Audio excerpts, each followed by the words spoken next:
Hello everyone, welcome back to Rolling Solo. My name is Adam Smith. Today on Rolling on Kickstarter, it's May. Yeah, it's May, but it's kind of near the end of May. I apologize. I'm a horrible person, and this normally should have come out mid-month. It's coming out way late. This time it's coming out, well, it's May 29th today, but I've started to forget what day it is. The amount of work that I'm currently doing may have caught up to me, and I'm starting to lose track of what day it is at any given time. So I do know it's the 29th. I do know that I am able and will be able to get this up and out there for May. So we won't have skipped a month of rolling on Kickstarter. So I do apologize that it came so late. I think it's been a 3 to 4 week window since the last episode. But hopefully we've got a lot of new projects to talk about. And that's exciting, right? So at least we've had a full kind of refresh or wash of what currently was on Kickstarter, and we can start fresh. So without further ado, let's do it. I want to see what we've got here. And of course, as I've done with all of these videos, I've always taken a quick look through myself on my own time as well. So I do know some of the projects that are out there, because I keep my eye on them personally as well.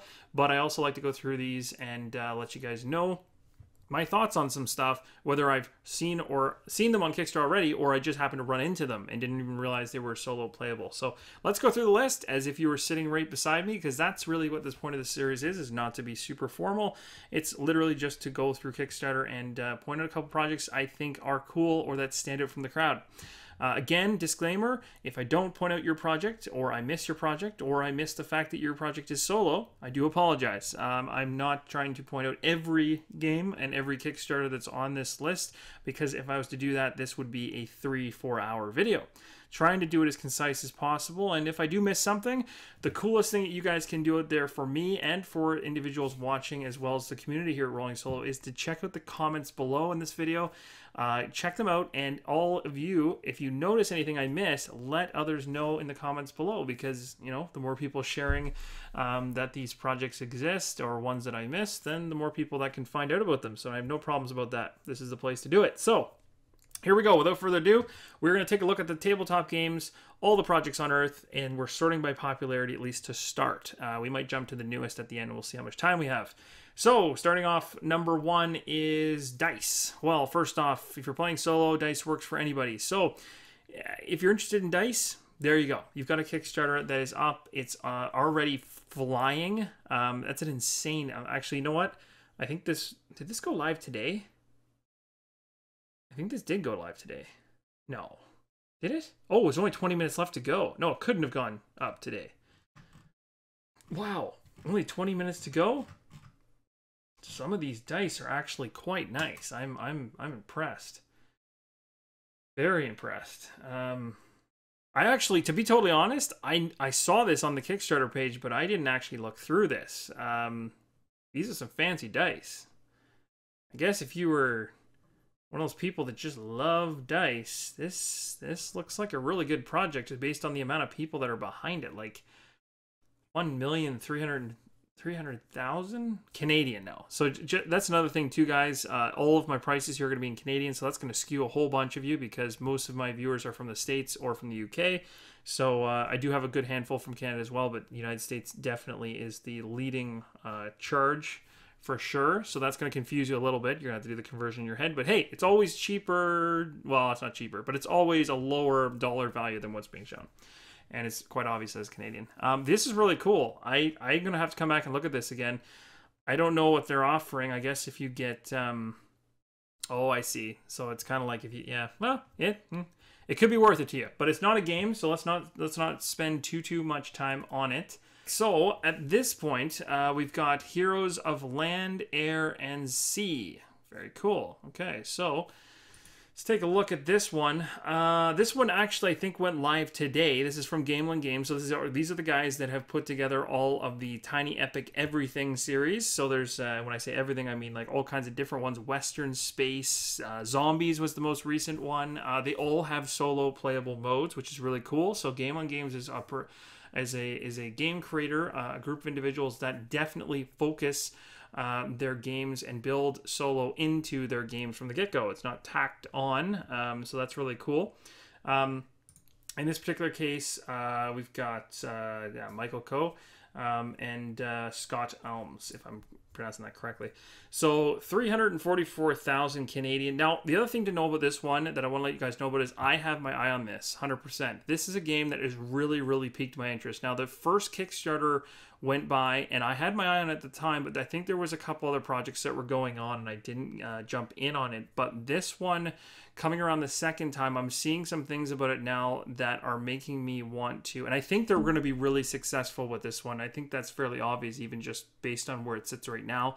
If I'm not mistaken, it started today, and today being the 29th of May, it might have started yesterday, but they've already got their goal smashed through it, and they're running hard, and they've got 27 days to go. If you don't know anything about this one, this is a really cool game, because I don't think that well, I don't know. It depends on. I guess it depends on your collection more so than anything else as to whether or not this will fit a need for you. But again, this is a 4X game. Of course, this game, though, at this point, I can boost up to the 7th player, as you can see here. There's components for a 7th player if you go up to that.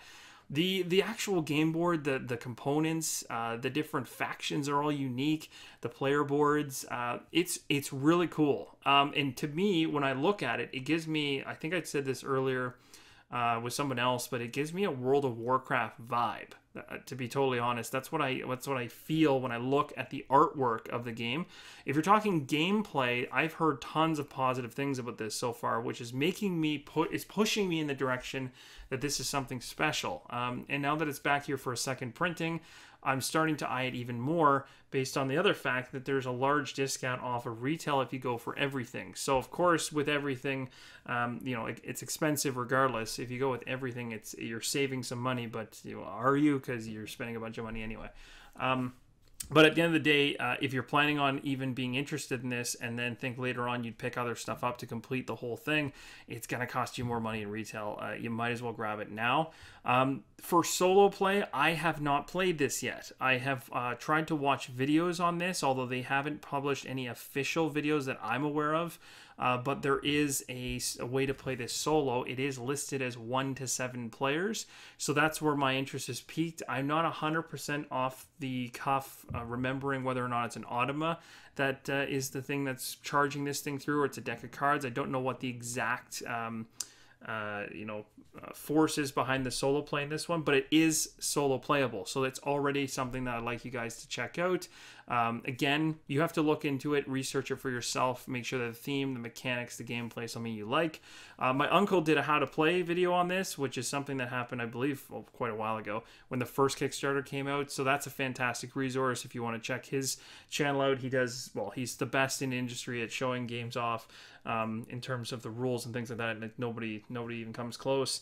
And then you got the Dice Tower here, also giving them the seal of, I believe I saw it, yeah, the seal of excellence. So, I mean, you got 2 of the bigger kingpins within the board gaming realm kind of backing this thing now, so it's not just a bunch of randoms. So it's the bigger ones, and that's got to say something. So it doesn't mean you should open your wallet. I will say that much. Just because anybody says it's a good, even myself, because I don't consider myself up in that realm, not even in any shape or form. But what I'm trying to say is, you should always do your own research, and you guys are all quite intelligent and savvy. So I'm sure you're going through this stuff and making good decisions. The other thing that was really cool, because I looked at this before actually earlier today, was that the other factions that come in this new Pestilence expansion for Heroes of Land, Air, and Sea is this floating continent.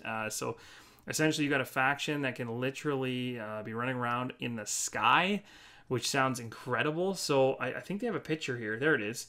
So if you're playing, you've got a couple, I don't know how many people are playing in this particular example. That could be, you could have 5, I guess, because you got 5 different continents, but one of the factions floats, so then you've got that. I don't know how that works gameplay wise with the other factions, but I do know it's Heroes of Land, Air, Sea, so maybe you can build yourself an airship that flies up to that other faction's location and something like that. It just looks cool.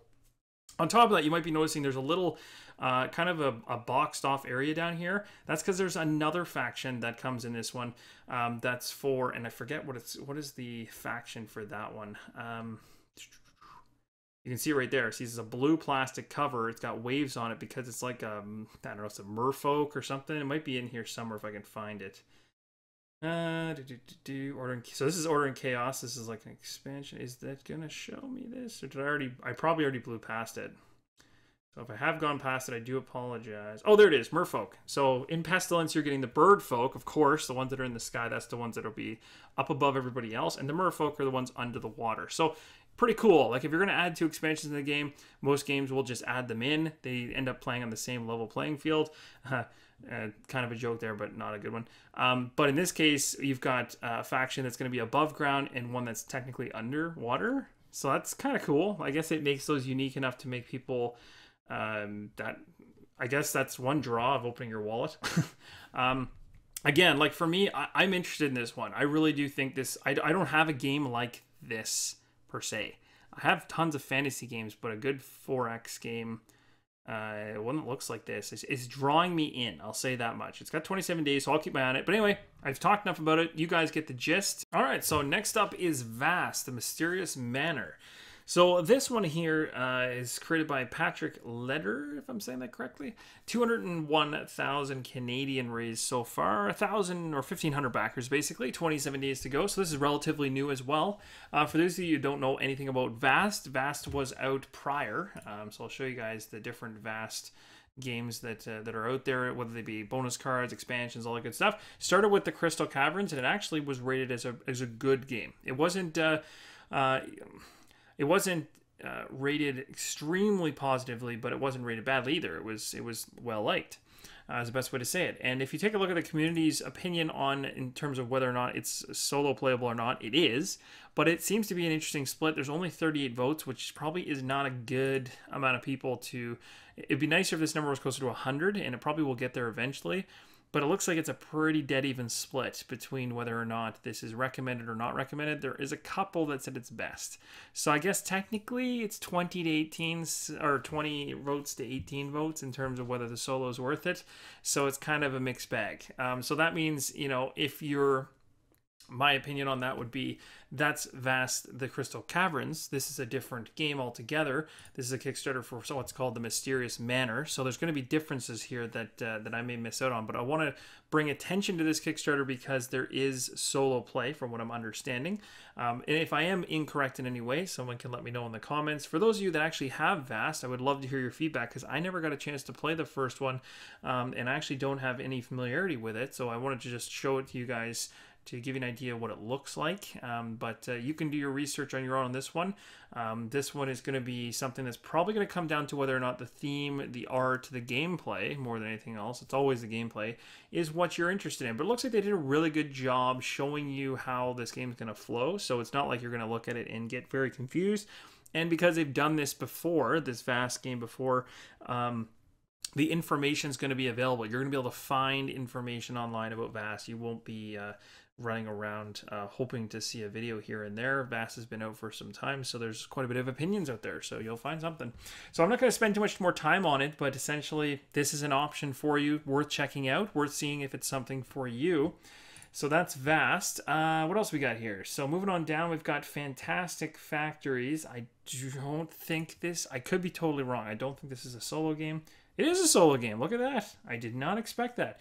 So here's a funny thing too. A bunch of games came out in the last couple days. And I think this is another one of those ones. And it's funny that the ones that came out near the end of May are jumping to the top of the popularity list. But I guess that makes sense. The newer games that come out, the way Kickstarter, the hive mind works, essentially when a good game comes out or any game comes out that's new, typically a lot of activity hits that page in the early goings. So maybe that's what's driving these ones up. But I don't know much about this one either. This one is probably as new to me as it is to you. It looks like Joseph Z. Chen is the individual who created this one. It's his first one. So again, with first projects and things like that, you have to go into it with a little bit of hesitation, but you never know. Sometimes some of these first created can be absolutely amazing. They can turn out to be really good, or they can be the total polar opposite. But this one has funded, so that's a positive. It has been funded within 5 hours even, so that's really good. I'm not going to go through everything, but I guess overall a dice placement engine building game with whimsical factories. So kind of has a Lego vibe to it, does it not? Is that am I the only one that's picking that up? Because I'm looking at these characters, the way they look. and it's kind of looking like they do have kind of a Lego-y vibe. But I guess at the end of the day, this is a interesting. This is a really, I don't know much about this one. Although there's a couple individuals here that I'm familiar with. But it's got the docking of the dice kind of mechanism going on there. So you got dice manipulation and mitigating likely some bad rolls potentially. I'm not too sure. You got some market phases. You select a face-up blueprint and add it to your hand for free, or discard a card to hire the corresponding contractor. So you're kind of just building up. It's kind of like it's a factory building game, I guess. It's interesting. I don't know. Oh, there we go. Solo game. So it does support solo. You still get to build awesome combinations off factories and strategize where best to place your workers. The only difference is you will be competing against a simple but efficient opponent known as the Machine. The Machine is easily managed and guided by dice rolls and can be adjusted by or with varying levels of challenge. More details can be found in the rulebook, so that's awesome. So there is an actual click off to the rulebook where you can check that out. Looks like Jeremy Howard actually looked into this one, so you could also check him out as well, and then you might find some more information. So that's pretty cool. It's good they have a solo, or I should say it's good they have the rulebook out and the solo mode's a part of it from the get-go. Again, that's a huge plus. Kind of grinds my gears a little bit when they tack on solo as a stretch goal. But I've seen some of those stretch goals sometimes turn out to be pretty good. So it's kind of it's a little bit of, I'm a little bit on the fence with that one always. But I prefer it to see built in from the scratch. Okay, so there we go. That was Fantastic Factories. So we got 5-minute dungeon. This one is not playable solo, so I'm going to skip past them because you have to have players to play that one. I know that. Villagers is a 1 to 5 player game, so we'll click on this and see what this is all about. So Villagers. So this is another first. Oh, sorry, no. This individual has created before the game of Mad Invention. Okay, for 3 to 5. So this is his first game where it touches a solo player. Looks the artwork. You know what? It's kind of reminding me of the other one we just looked at a little bit. But this one's called The Villagers. It's a card drafting and village building game for 1 to 5 players. Interesting. Okay, so it's within the box. 21 solo mode cards. Okay, so what are we doing exactly in this thing? So you got some villagers, solo events, countess. So you're playing against the countess potentially. Got some upgrades. Got a bunch of videos, so that's good. I guess they've got some videos here, so that's a plus. So if you want to check that out, there's some videos here to find out more about this one. To be totally honest, I don't know what I want to say about this one, but it's not really jumping at me. I think, again, this could be all Kickstarter prototype stuff, but I don't know if the artwork's really doing it for me. I'm not sure. I don't know. It's not grabbing me. So I would love to know your comments below. What do you think of this one? For me, I'm not being drawn into that one per se.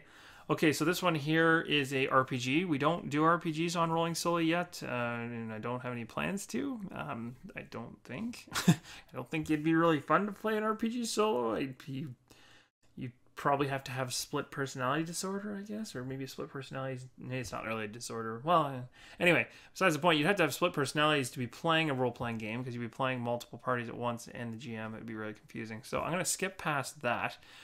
Munchkin Christmas in July.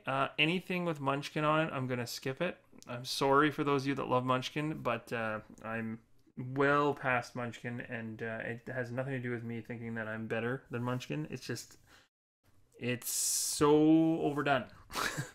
And that's all I'm going to say. Okay, this one. Now, this one's interesting. So this one here is called Skull Tales Full Sail. Now, when this first popped out and I checked and I saw it here, I was relatively excited. I was kind of like, oh, this is interesting. It's a pirate game, and there's not many good pirate games. The only one that I can think of that's actually any good is Merchants and Marauders, and it's the only one that's actually done pirates right. There's other pirate games that have recently delivered on Kickstarter, but they haven't grabbed they haven't really fulfilled the full feeling of being a pirate. It's the best way I'll say it. They usually, what I see tend to happen with these pirate games is they take aspects of what it is to be a pirate and they focus on one of them. Like they'll be like, ship, like you're out on sea, or we'll do sea combat, or something like I guess Seafall could be an example where they try to slap a legacy thing on it, and I don't know. I don't know enough about Seafall to say that's in the pirate realm, but I don't know. It kind of falls into it. I just haven't found one that really wraps you into the theme, except for Merchants and Marauders, which has done a fantastic job. That one I don't think is officially solo out of the box, but I've seen it people with their solo variants, and so it is possible to play that one solo if you're interested in a pirate themed game. But I really don't have any recommendations for a pirate one, and that leads me into this. There's only 65 hours to go, so there's not that much time on this, and it's made 609,000. I can tell you right now, this has been one of the ones that has actually surprised me, because when it first landed, I wasn't sure this was going to be any good. I looked at it and I was kind of thinking, maybe this will be one of those miniature heavy games with so many miniatures but very little content. But the more I looked into it, the more I researched it, and the more I read about it, the more I found out that there's actually quite a bit of effort being put into this thing, and they're attacking the pirate theme from all angles. It's first off, it's a semi-cooperative game for 1 to 5 players. So obviously, right out the gate, you've got yourself a solo mode. It's got a campaign mode that you can play for one scenario, and it says here 60 to 90 minutes for one scenario and about 150 to complete a chapter. That means you're going to include your voyage, your adventure, and your port. And this is what I'm talking about in terms of finding like a full pirate experience. And this is what's kind of cool about this one, is that like there's a voyage phase here, so you're kind of like dealing with your voyage of your ship. Where are you taking your ship? Why are you taking it there? What objectives are you going after? You've also got and of course there's a whole bunch of things that are happening here. You're boarding enemy ships, you're managing your ship, everything I just mentioned in the voyage phase. Then you have an adventure phase where you're like racing against this clock. You're discovering mysterious islands. There's tiles, so similar to, I guess you kind of get that vibe of like a Shadows of Brimstone-ish kind of feel, where you've got tiles that are popping up. Your rowboat hits the shore, and you're going to go in and do something. You're going to go in and try to achieve an objective while you're on this island, but and stuff like this. You're fighting enemies. And then on top of that, you've got like a port phase. So once you actually come to a town or a port, so it's, to me, this is getting closer, if not hitting, what I would be looking for in a pirate game, because a pirate game should all be about the event. I don't know if any of you guys have actually played Sea of Thieves that recently came out, but that's the kind of thing I'm looking for, but just with more meat on the bones, I guess is the best way to say it. I love that game, by the way, but in terms of content, this is actually starting to expand quite nicely. With these, between the different phases, the voyage phase, the adventure phase, and this port phase, it's looking to shape up to actually be a pretty fun all-around game. It's got double-sided game boards for the voyage, for the adventure, for the different sea tiles are here. You got a whole bunch of small tiles for all the different potential encounters and adventures you can go on.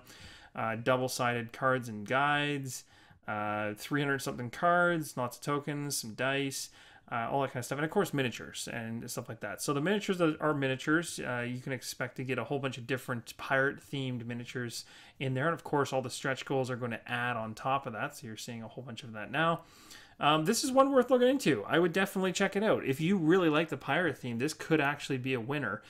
There's a lot of people that are behind this one now. It went from, to me, this was an underdog Kickstarter. I looked at this originally and didn't think this was going to fly.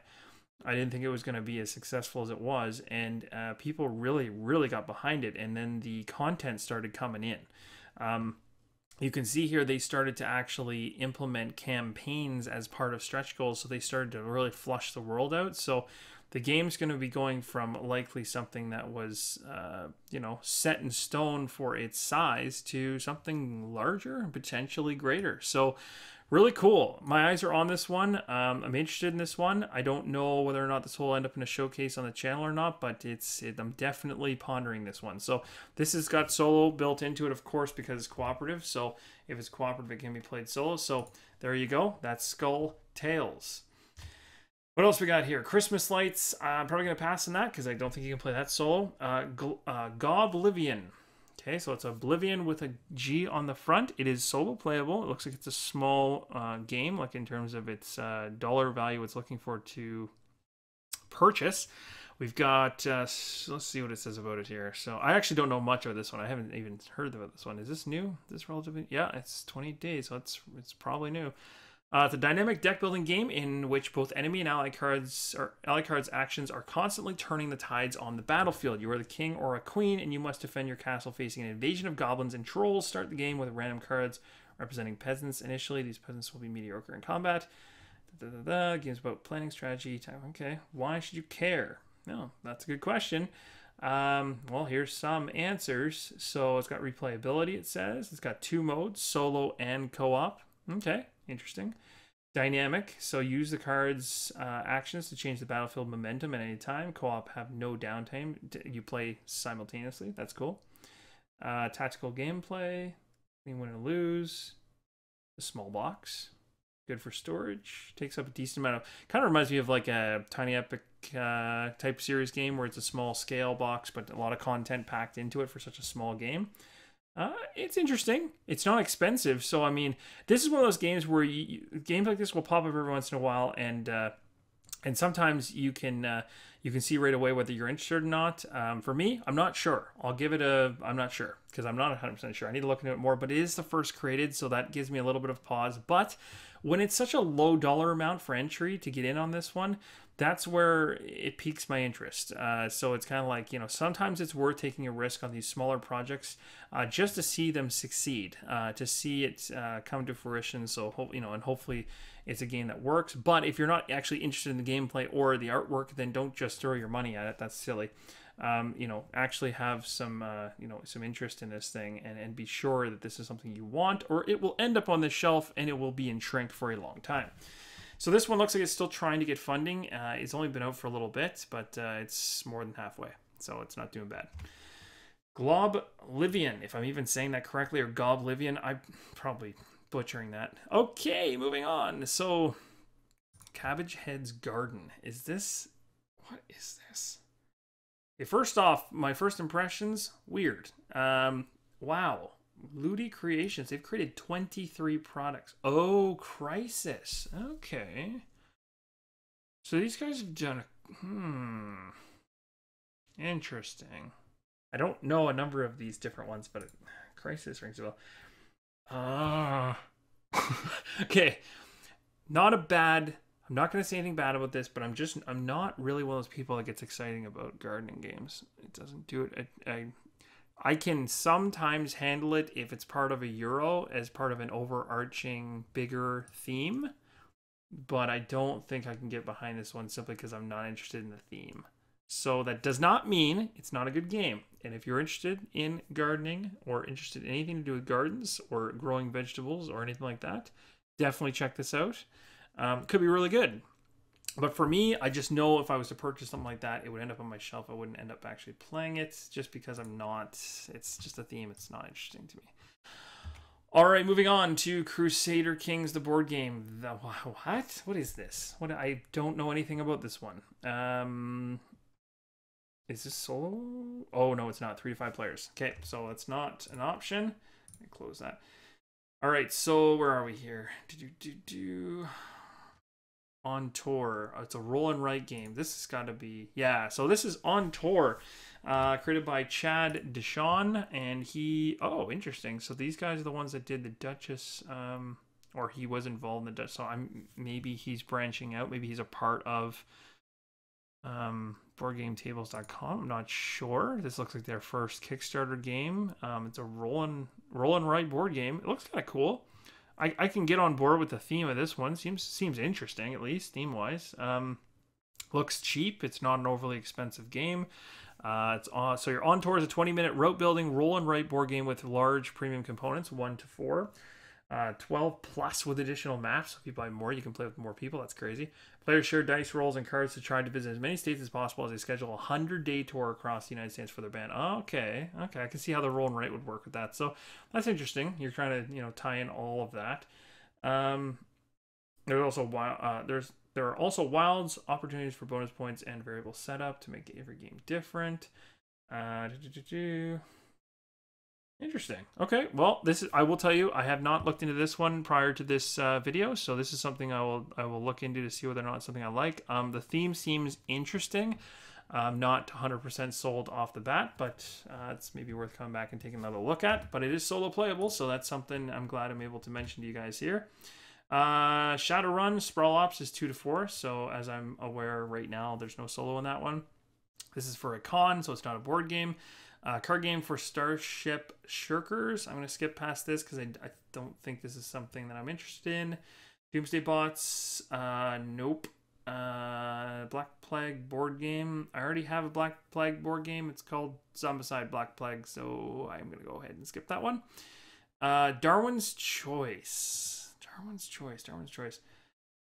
This one I think is... Oh, yeah, this one's not soloable. This is a 2 to 6 player game, so this one is not going to work either. So I'm going to jump back out of this. So this is definitely eliminating a lot of the options here, which I guess is making life easy for me now because I get through this list a little quicker. Did you do rail building game? Interesting. Empty Reel. Am I saying that right? Because it's not empty, it's empty. This can't be solo. This has got to be... Yeah, 2 to 6, that's what I thought.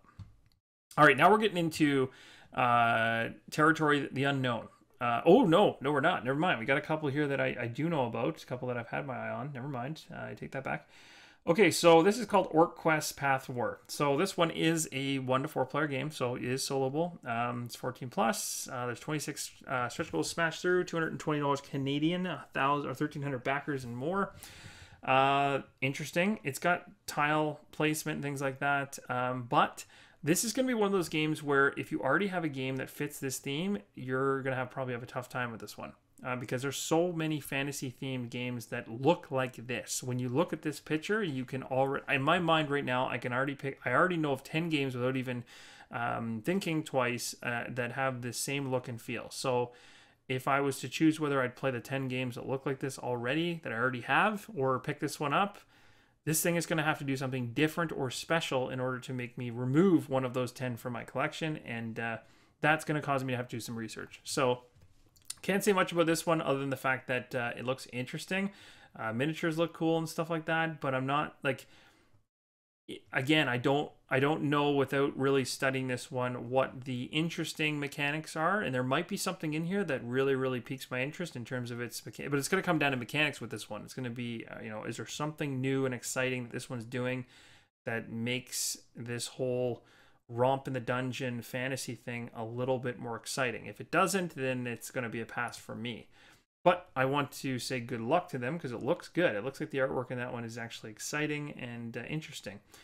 So Acute Paranoia. This one is... Ooh, I don't know. This one sounds like an RPG to me. Could be wrong. This is... Okay, I'm gonna pass by it. I don't know what it is. But this one I do. Posthuman Saga. This one I have my eye on. This is probably... I'd say this is probably in the same realm as Heroes of Land, Air, and Sea. I'd say in terms of recommending that you check out. There's not a ton on Kickstarter right now that I would say like you really need to research into these ones and be sure and see whether you're interested in them. This is one of them. You need to check this out. If you like the post-apocalyptic style, if you like, Fallout, for instance, that type of theme, not the actual idea of Fallout, but that type of theme, this is a game that I think is going to be really cool. And it looks really good. It looks like they've put a lot of thought into it. The presentation looks interesting. It looks unique.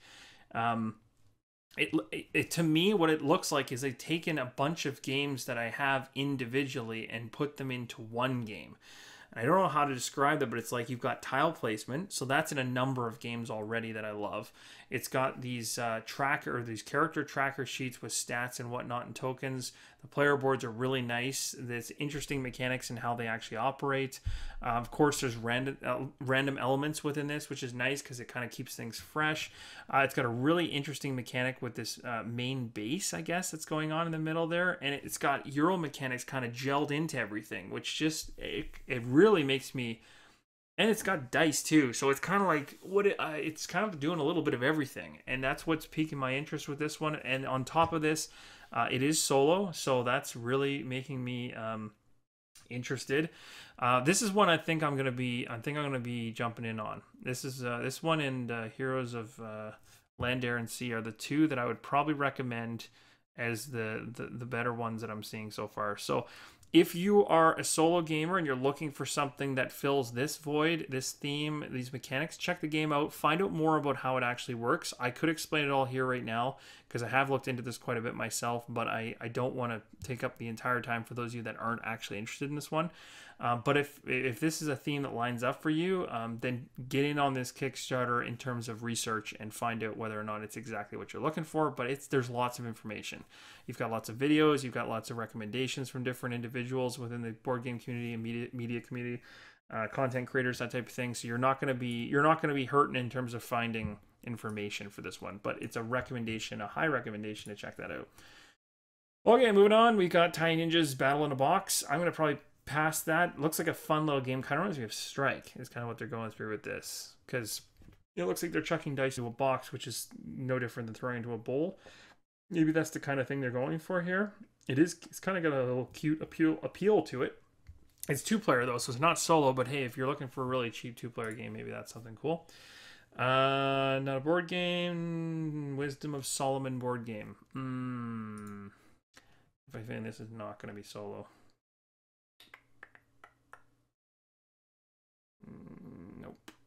Nope, 2 to 4. That's what I thought. Okay, and then Wreck and Run. This looks like Mad Max, pretty much. So I don't know much about this one yet, so I'm going to skip past this one because I wouldn't be able to tell you anything useful, but it doesn't look like that would be... It's 2 to 4 anyway, so no go there. Nope. Oh, look at that. I never know how to say this name. Herbaceous Sprouts. I'm going to go with that. So there is a game out there created by this individual, which is right here. This is one that I showed you guys an unboxing of on the channel. This one, flavored card game. So what's happening here is they're creating, or from what I understand, they are doing a dice game based on the exact same mechanics. So they basically enhanced the game. So instead of it just being a card game, they've pushed it up a notch and they've added some tokens, they've added some dice. They've actually got, you can see here, they've slotted dice into certain slots in order to complete activities or objectives and things like that. But it's really cool. It looks, in my opinion, this looks better, I think, than what I saw through the card game. The card game was fun. It was okay. I liked it. But this looks better. It's starting to get a little bit more meatier, and I typically like games that have a little more strategy, a little bit more meat on the bones, and I think this is maybe a better version of what that other one is. So this is one I would definitely recommend if you like the theme and you were interested in the first one, or you already have the first one. Check this one out because it might be a better version of that particular game. And it is a dice game, though, so be aware of that. And they're also offering, I think, I wouldn't be surprised if they're offering the previous editions. And you can see that these guys won, some great awards for the games that they did prior, so they know what they're doing. So this is an easy recommendation to check that one out. Verdium, if I'm saying that correctly, a fast-paced colonization game for 1 to 4 players. This one looks like it only is $6,000. It does have solo and co-op variants, but it looks like it doesn't need much to... This is... okay, so what I'll say about this one, guys, is this is where things get a little sketchy for me, because the goal for this is $6,000, and this is still a board game, and to me, that's too low of a goal for this kind of stuff, and that's where it gets me a little bit worried. It looks cool, but I think that the individual who did this one probably should have...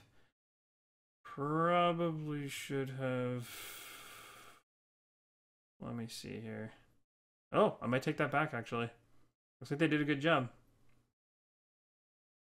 You know what threw me? And this is the reason I kind of started off on a negative thought there at the beginning. Not because of what I was seeing, but because of the goal. The goal is really low, and I don't know if they kept the goal low to make sure that it funds, or because they're going to do it no matter what, or if they just don't have high hopes for their game. So this is something that creators got to stop doing, because I think this really can hurt your project. When a person comes in, it doesn't mean you have to overestimate your goal, but you got to make it realistic. Your goals got to be realistic in terms of making individuals believe that you have something of value. And I think if you undersell yourself is a good way to say it.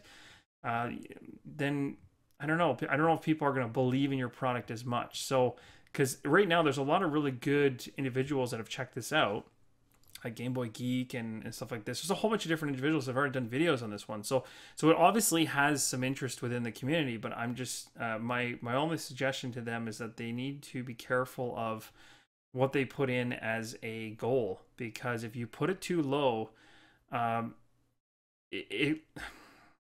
seen and the only reason I say this is I've had projects happen where people have put a low goal in and then run away with the money. So this is where it gets scary. But the thing is, what made me turn around and say, no, that's not the case, is that you can see it's Caper Games, and they've created 13 different games before. So they have history. I mean, some of this stuff got canceled and things like that. So, you know, it is what it is. But it looks like they have delivered on a number of games. So, you know, it's a safe bet. And that's what you have to do. You're weighing, when you're on Kickstarter, you're weighing a number of different things. You're weighing, is the game popular? You know, is there a number of individuals behind it to give it life, to give it that momentum going forward? Are they looking for a total goal that makes sense for an actual board game in today's world? $6,000 to me seems like the quality of the game wouldn't be that good in the final product. That's what it would tell me going into it initially. I would expect that this goal should be at least in the 20,000 zone, if not more. And then you've got, but the good thing that offsets that is the fact that they may not need all kinds of money to actually get this game to market, and maybe they're putting a lot of cost into it up front, and that's the rationale for being 6,000. But they've also done 13 games in the past, so they obviously know what they're doing. And it looks like they've got good coverage. So this is one I would check out if you're interested in you know, the sci-fi theme is obviously picking up steam, but they've got competition. Nemesis just came out, and it didn't just come out, but the Kickstarter finished. Lots of people are doing the pledge manager for that. That's pulling a lot of people's time and money away. It's hard right now to get projects that are based on a generic space theme, a generic theme, you know, Western. Well, actually, Western hasn't been used as much as it should be. Pirates, same thing. There's a couple themes that really still have a lot of openings, but some of them don't. Some of them you're in for quite a battle if you're trying to push your product to the top. But anyway, it has solo. That's fantastic. I changed my mind. I'm reversing my initial thoughts, but I'm just giving you guys an idea of where my head's at when I initially jump into a project. Because sometimes these low ones can actually be really good. So you gotta jump into them, and sometimes judging a book by its cover is not always the best choice with Kickstarter. Sometimes it actually can hurt you, especially when there's 1,000 miniatures in the game and there's no actual gameplay. That's a whole other problem on Kickstarter. You know what? I think that pretty much covers it. I think this is a good place to stop, because I think at this point, yeah, we're getting down to some really weird stuff. So we're getting into like all kinds of stuff that's not even board games anymore. So we've covered all of the popular stuff, and I think this is good, because this is going to wrap up all of May, and then we can come into it, all of May, and we're going to come into June fresh, and I'm going to be able to, there's going to be likely a bunch of Kickstarters are going to start in June near the beginning, and so we can come back with an episode about halfway through June, hopefully, if things work out, and then I can show you some of the games I got my eye on. But as I mentioned already, in terms of the games that I would recommend you check out, it would be Heroes of Landera Sea, it would be Vast, it would be Herbaceous Sprouts, if I'm saying that correctly, and it would be Posthuman Saga. Those are my 4 that I'm picking out of this pile. Oh, sorry, and Skull Tales. So those are my 5 that I would say are the ones that are of interest to me. Of course, don't get all of them just because I think they're interesting. I'm not going to get all of them. So at the end of the day, do your research. Make sure you're interested in the theme and the mechanics, the gameplay is actually there. Watch some videos, get informed, and have fun. As it can actually be quite entertaining to jumping on these projects and seeing them unfold. So that's going to pretty much wrap it up, guys. Hopefully you enjoyed this time with me as we kind of rolled through, rolled through Kickstarter together. I'm really sorry again for waiting so long to do this one and waiting until the very end of May. But like I said, I was super busy and stuff like that. So I'll try not to have that happen again, and hopefully this was informative for you. I would love to hear your comments below, so let me know below, what do you think of the games that I went through? Is there something I missed? Do you want to add something to something I said? Do you agree, disagree with something I said or did or looked at? Let me know, because this is open conversation with the solo community, and that's what this is all about. So thank you so much for your support, and as always, keep on rolling solo.